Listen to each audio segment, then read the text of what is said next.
에베소서 5장 1절과 2절입니다. 신약성경 에베소서 5장 1절과 2절 제가 봉독하겠습니다.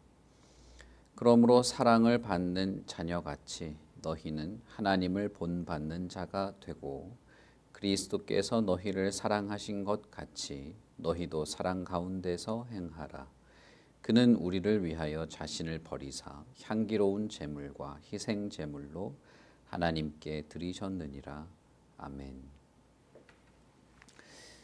바울 사도가 계속 성도들에 대한 내용, 특히 성도가 가지고 있는 독특한 정체성에 대해서 이어서 말하고 그런 성도의 정체성에 따른 실제적인 삶에 대해서 이후에 계속 이어가게 됩니다.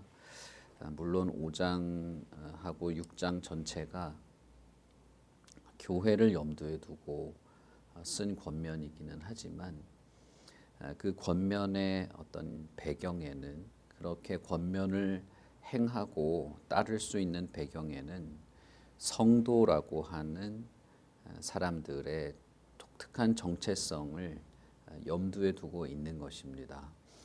4장 마지막 단락에서 보면 성도는 어떤 존재인가 하면 하나님의 마음과 뜻을 헤아려서 하나님이 원하시는 삶을 살 수 있는 독특한 존재라고 하는 것을 알 수가 있습니다.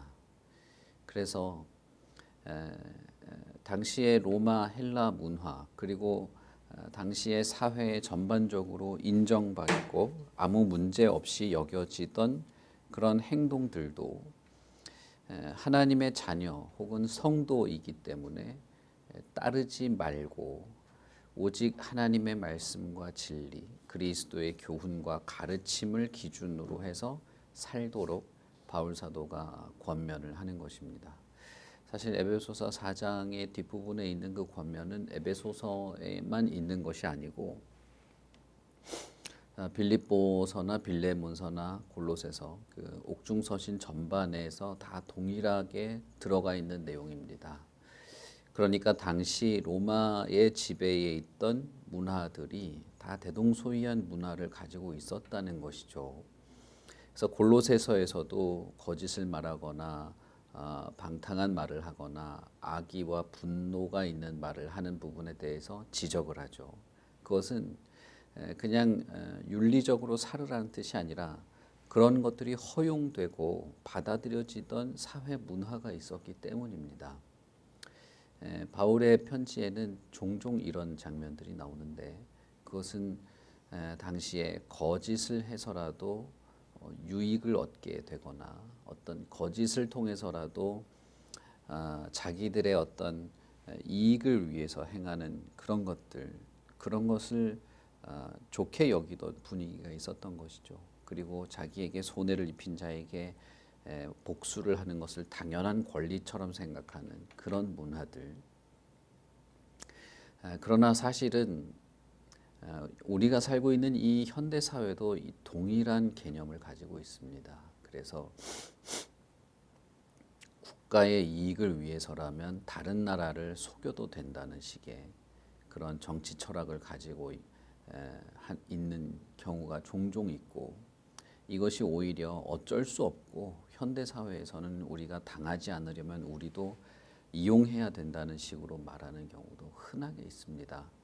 일반 사회에서, 일반 기업에서도 소비자들을 기만하거나 속이거나 장부를 이중장부를 쓰거나 세금을 아끼기 위해서 정직하지 않게 하는 것들을 노골적으로 해야 되는 그런 일들도 있는 것이죠.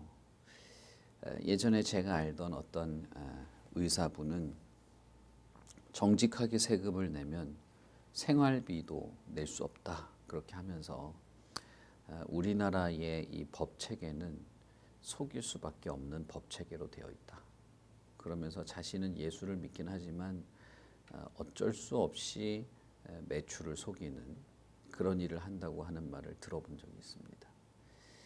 그런데 정반대로 같은 교회에 있는 자매였지만 이 자매는 자기 회사 사장님이 장부를 이중으로 쓰도록 하는 그 자매가 격리였는데 이중으로 쓰도록 하는 것 때문에 몹시 괴로워하다가 회사를 그만두고 다른 일을 할 때 주변에서 다 뜯어 말리고 왜 기존의 직장보다 훨씬 못하고 더 어렵게 살아가야 되는 쪽을 택했느냐라고 물어볼 때 그래도 내가 정직하게 살 수 있지 않는가 그렇게 말했던 그런 기억이 납니다. 여러분 여기서 우리가 기억해야 될 것이 있습니다. 우리는 정말 종이 한 장 차이라는 것입니다. 이걸 택하든 저걸 택하든 우리는 정말 종이 한 장 차이예요. 그 대단한 결심을 했다거나 어떤 엄청난 어떤 그 부정을 저질렀다거나 하는 그런 느낌이 우리들은 없습니다. 종이 한 장 차이로 완전히 바뀌기도 하는데 그 종이 한 장을 가르는 그 차이는 어디서 오는가 하면 내가 하나님을 향하여 살 것인가 아닌가를 결정하는 것에서 오는 것이죠. 힘들고 어렵게 살아도 내가 정직하게 살고 싶다. 그것이 기준이 되었던 것이 아닙니다. 내가 어렵게 되더라도 하나님의 말씀에 순종해야 하지 않을까라고 하는 기준에 의해서 결정하게 되는 것이죠. 내가 국가를 속이고 매출을 속여야만 하는 이 사회의 기조, 법체계의 어떤 결함들이 있다. 그래서 난 속일 수밖에 없다. 정당성이 있는 것처럼 말하는 것은 사실은 그 삶에 하나님이 간섭하고 개입하고 있지 않다는 말과 똑같은 것입니다. 바울 사도는 그것을 거부하는 것입니다. 실제로 거짓말을 하지 말아라, 분을 내어도 죄를 짓지 말아라, 도둑질하지 말아라 하는 말들은 도덕책에 나오는 말이 아닌 겁니다. 이 사회에서 내가 일하고 내가 가족들 먹여 살리려면 어쩔 수 없다. 그런 말을 하지 말라는 것이죠. 성도는 다르다. 성도는 하나님과 성자 예수님과 성령 하나님의 그 모든 구원의 은혜 안에 살아가는 자들이고 성령의 인치시는 그 은혜 안에서 살아가는 자들이고 성령의 말할 수 없는 탄식과 기도와 간구에 도움을 힘입는 자들이기 때문에 성도야말로 하나님의 뜻에 부합하고 성도야말로 하나님의 택하심을 받은 자들이고 성도야말로 하나님을 기쁘게 할 수 있는 유일한 존재로서 이 땅을 살아갈 수 있다고 말하는 것입니다. 그렇기 때문에 우리는 언제나 이 모호하고 결정 내리기 어려운 어떤 그 기로에서 결정을 내려야 할 때가 오게 되는 것입니다. 그것을 바울 사도는 말한 이후에 5장 1절에서 그러므로라는 말을 하죠. 그 모든 삶에 가장 기준이 되는 가장 핵심이 되는 근거가 있는데 그것을 말하고 싶은 것입니다. 그것은 무엇이냐 하면 하나님의 사랑을 받는 자녀로서 결정을 하라는 것입니다. 사랑을 받는 자녀같이 너희는 하나님을 본받는 자가 되고 그리스도께서 너희를 사랑하신 것 같이 너희도 사랑 가운데서 행하라. 그는 우리를 위하여 자신을 버리사 향기로운 제물과 희생 제물로 하나님께 드리셨느니라 라고 말합니다. 5장 1절과 2절을 전제로 말한 이후에 5장 3절부터 6장에까지 이르는 전체 내용은 이 1절과 2절을 근거로 해서 말하는 것입니다. 그 권면인 것이죠. 뒷부분에 교회와 관련되어서 교회의 정체성을 말할 때도 이 근거, 하나님의 사랑을 받는 자녀라고 하는 근거로 교회에 대한 권면도 하게 됩니다. 5장 1절에서 보시면 성도는 하나님의 사랑을 받는 자녀이다라고 말하고 그러므로 너희는 부모인 하나님을 본받는 자가 되라라고 말한 것입니다. 그러니 4장 앞부분 그 4장에 있는 그런 내용들도 결국은 이것을 원리로, 이것을 근거로 결정을 하고 결단을 하고 종이 한 장 차이 같은 그런 것도 이 근거에 의해서 하게 되는 것이죠. 사실 우리가 표현할 때 그런 것이지 실제로는 너무나 큰 격차가 있는 삶입니다. 우리는 이 격차를 잘 느끼지를 못해요. 그래서 종이 한 장 차이다 이런 표현을 쓰게 되는 것이죠. 내가 누군가에게 친절하게 대하거나 냉랭하게 대하거나 하는 것은 어마어마한 어떤 과정이 그 안에 들어가 있지 않습니다. 아주 순식간에 아주 찰나에 말 한마디로 바뀌게 되는 것입니다. 그런데 그 말을 꺼내는 배경은 큰 차이가 있는 것이죠. 하나님의 사랑을 받는 존재가 성도입니다. 하나님의 사랑을 받는 자녀처럼 살 수 있는 그런 특권을 가진 것이 성도입니다. 바울 사도는 5장 1절에서 자녀가 아버지를 본받는 것처럼 그렇게 아버지를 본받으라라고 했죠.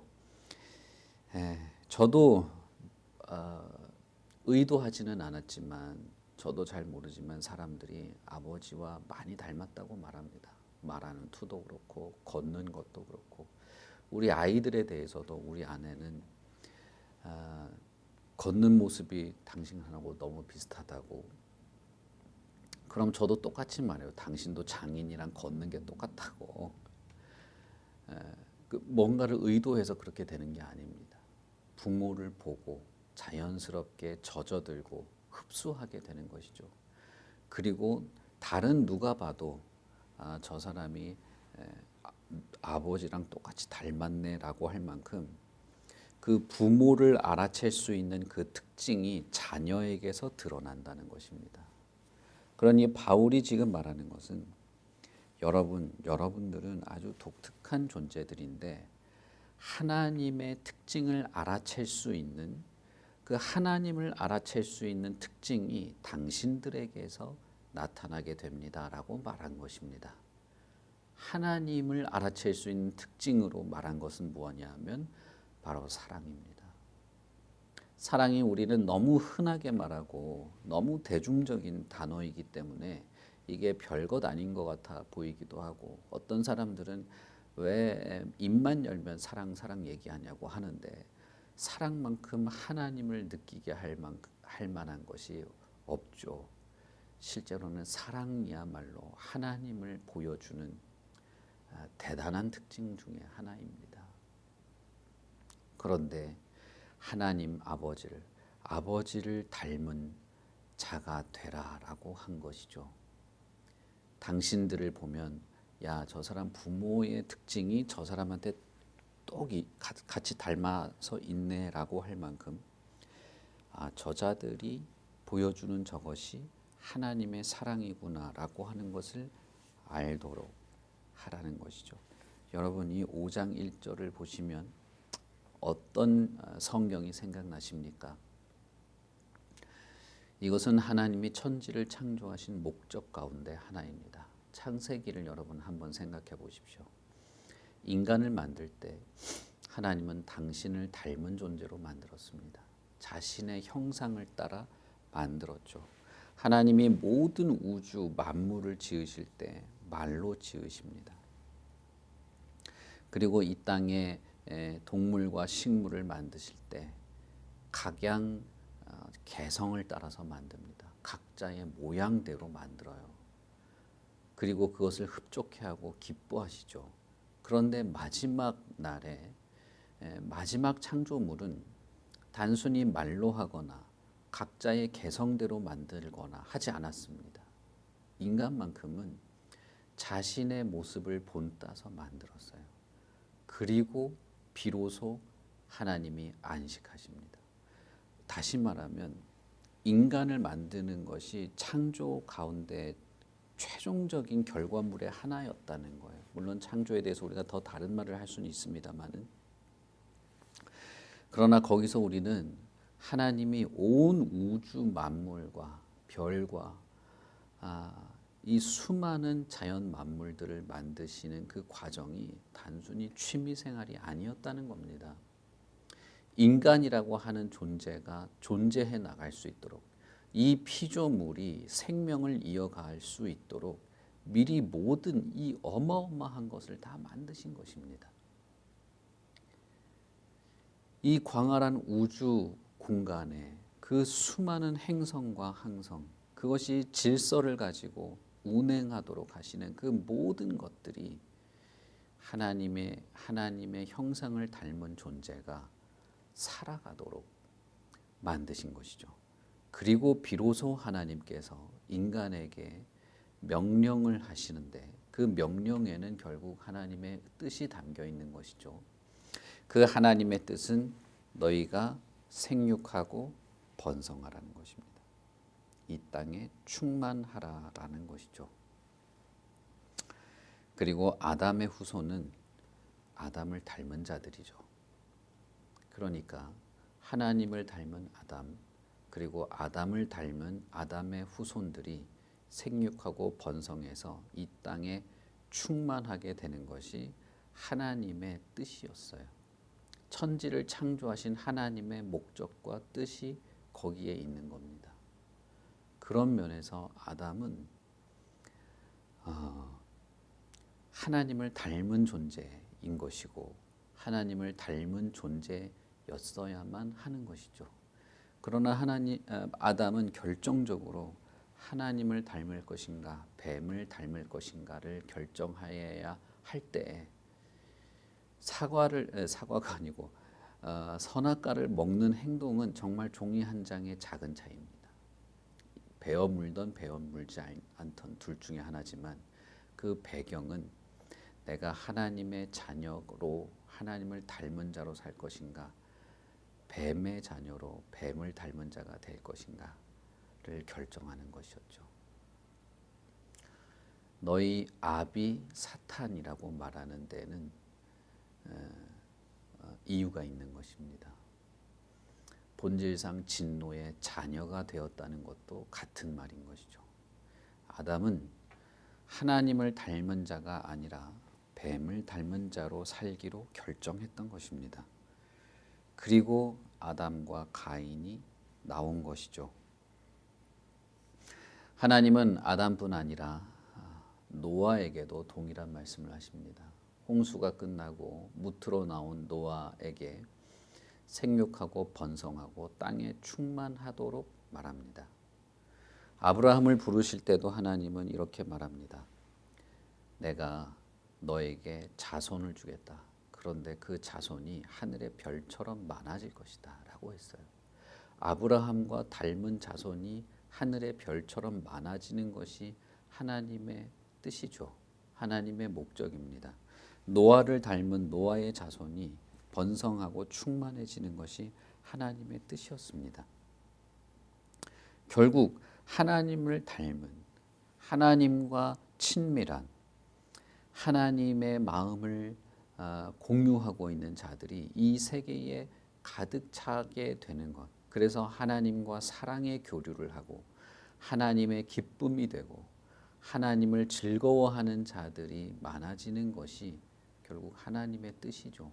아담이 타락했지만 그 목적이 변한 적이 없는 겁니다.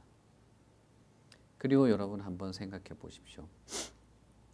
예수님께서 변화산에서 모세와 엘리야를 만났을 때 베드로가 너무 감격한 나머지 여기서 집을 지어서 하나는 주를 위해서 하나는 엘리야를 위해서 하나는 우리가 살 집으로 짓고 그냥 여기서 살고 싶습니다라고 할 때 하나님이 그 구름 속에서 말씀하십니다. 이는 내 사랑하는 자요 내가 기뻐하는 아들인데 너희는 그의 말을 들어라.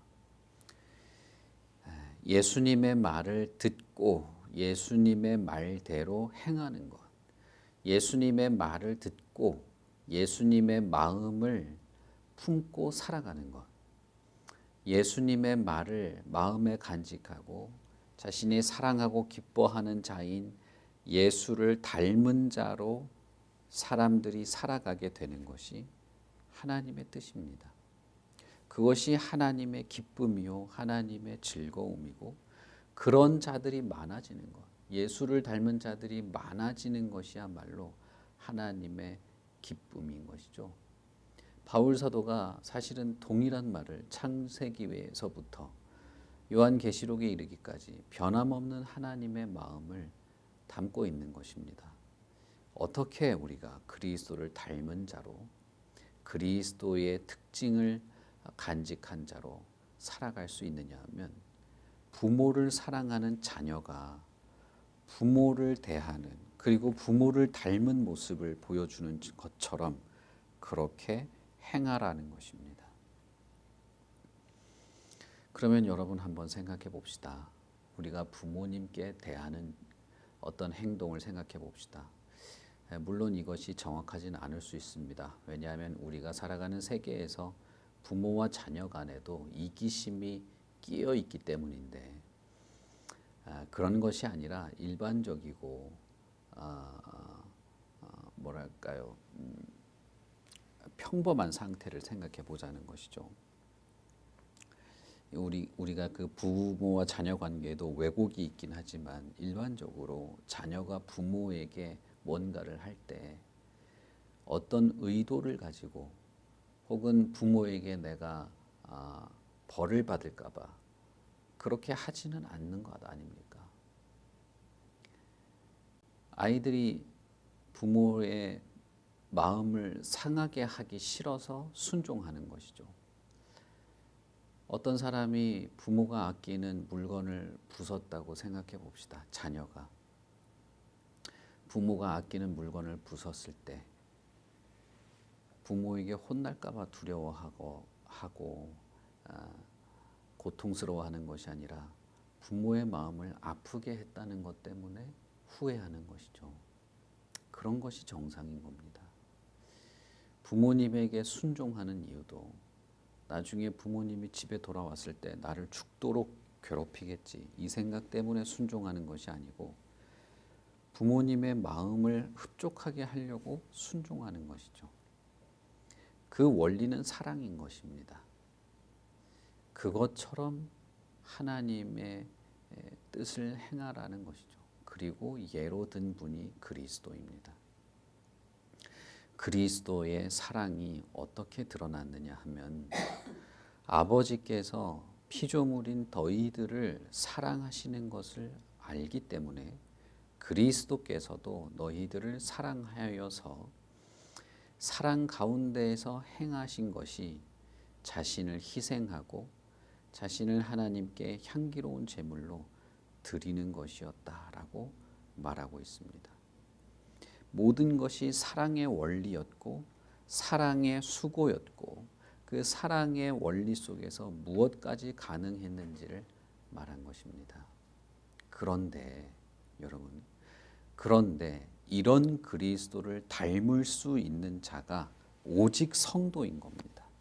하나님의 부르심을 받은 자, 거듭난 사람, 육체와 영혼이 하나님의 은혜에 의해서 새롭게 창조된 마음과 생각과 결심과 의지, 모든 전 인격이 그리스도 예수의 대속의 죽음으로 말미암아 새롭게 된 사람.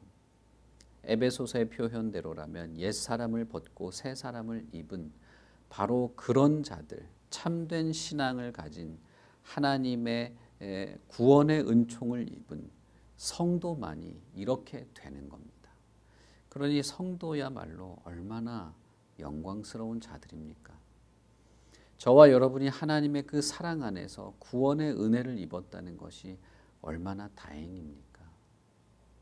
하나님의 말씀과 진리 앞에서 우리가 진심으로 행할 수 있다는 것이 여러분 이것은 쉬운 일이 아닙니다. 사실상 가능한 일이 아닙니다.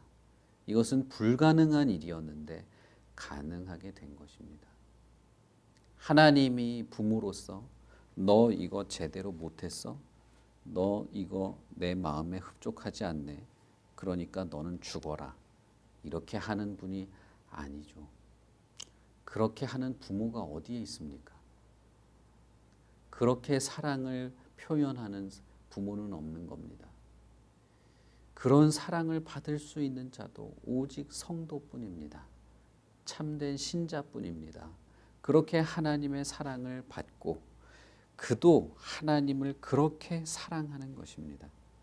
때로는 우리가 얼마나 무지하고 모자란 자인가, 얼마나 하나님의 말씀을 무시하며 살았는가, 하나님의 사랑을 얼마나 많이 배반했었는가, 하나님의 말씀과 진리를 제대로 순종하지 않고 그것을 마음에 두고 살아가지 않았던 것 때문에 참회하기도 하고 후회하기도 하고 우리가 하나님 앞에서 그릇되고 부정되고 악하고 마음이 냉랭하며 순종하지 않았다는 것 때문에 괴로워할 수도 있습니다.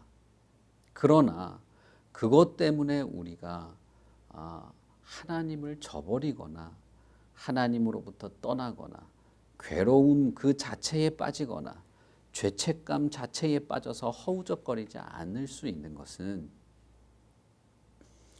하나님이 우리를 사랑하고 우리가 하나님을 사랑하는 사랑이 그것보다 훨씬 더 크기 때문입니다.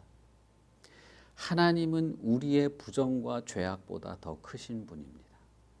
하나님은 우리의 악한 본성보다 더 큰 사랑을 베풀었습니다. 그리고 우리가 하나님의 형상을 따라 지음을 받은 자이고 하나님의 아들로 입양된 자들로서 우리가 하나님을 사랑하는 것은 사실은 우리의 모든 한계와 부족함을 초월할 수 있는 그런 사랑인 겁니다. 그러니 여러분, 성도 혹은 신자, 예수님을 믿는 사람들 혹은 교회는 어떤 면에선 참 대단한 존재들이죠. 엄청나고 대단하고 둘도 없는 그런 사람들입니다. 사랑할 수 있습니다. 하나님을 사랑할 수 있습니다. 이건 누구도 가지지 못하는 거예요.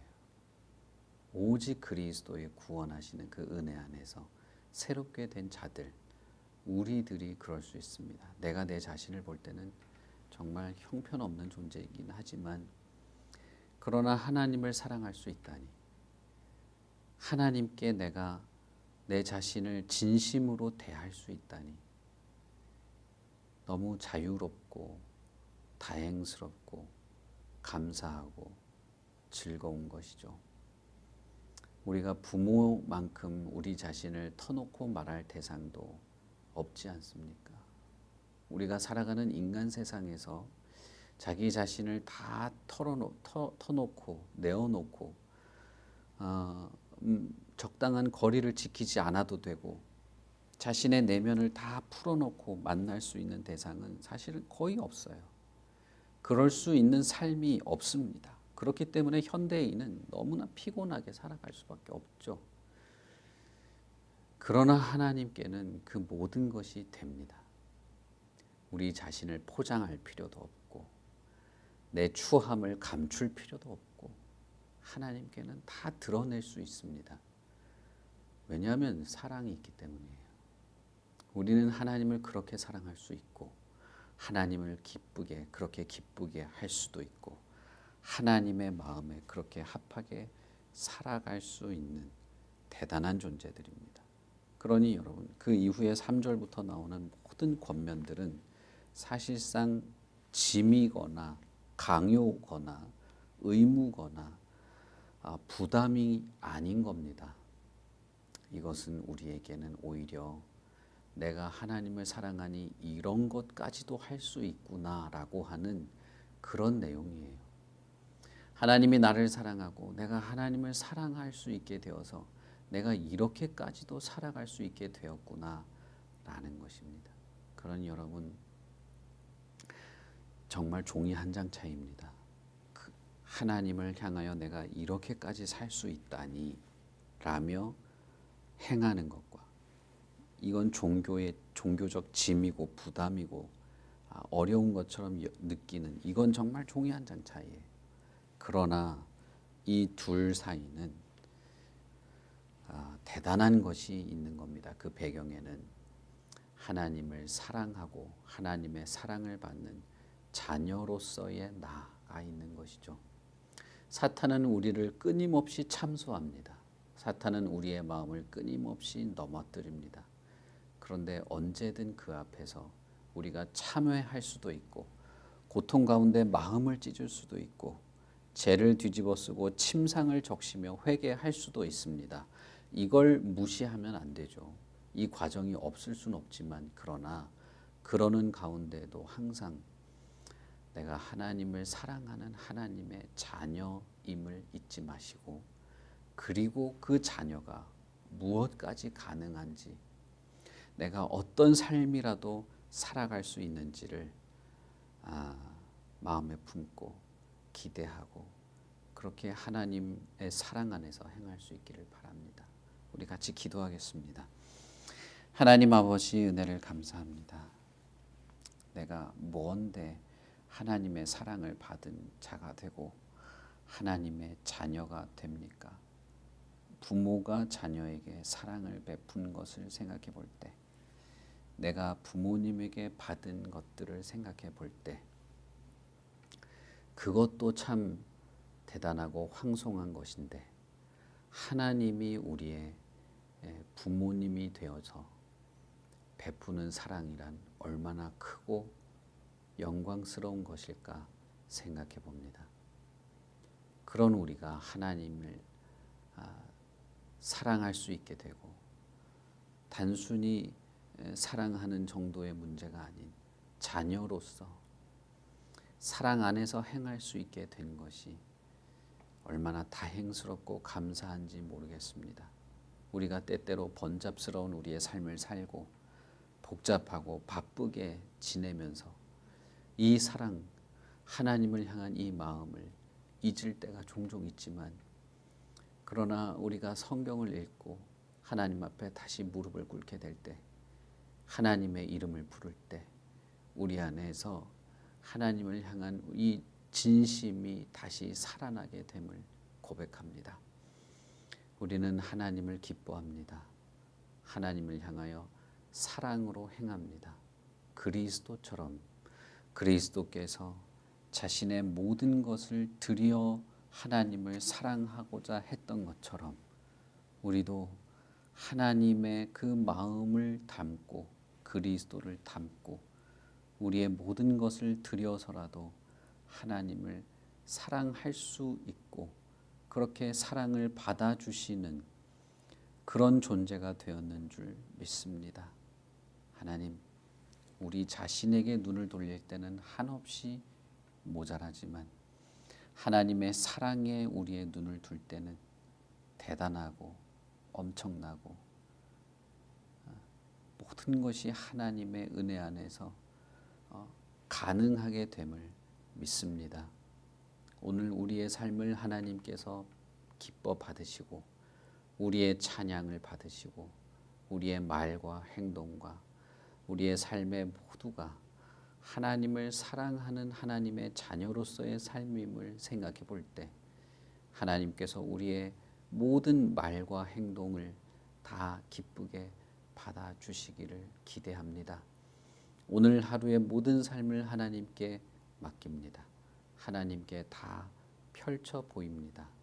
하나님이여 우리를 붙잡아 주시고 우리의 마음을 힘있게 품어주시고 성령의 그 은혜, 그리스도의 구원, 하나님의 사랑을 감사하고 기뻐하며 살아가는 우리 모두가 되게 하여 주시옵소서. 감사합니다. 예수님 이름으로 기도합니다. 아멘. 하늘에 계신 우리 아버지여, 이름이 거룩히 여김을 받으시오며 나라의 임하옵시며 뜻이 하늘에서 이룬 것 같이 땅에서도 이루어지이다. 오늘날 우리에게 일용할 양식을 주옵시고 우리가 우리에게 죄 지은 자를 사하여 준 것 같이 우리 죄를 사하여 주옵시고 우리를 시험에 들게 하지 마옵시고 다만 악에서 구하옵소서. 대개 나라와 권세와 영광이 아버지께 영원히 싸움나이다.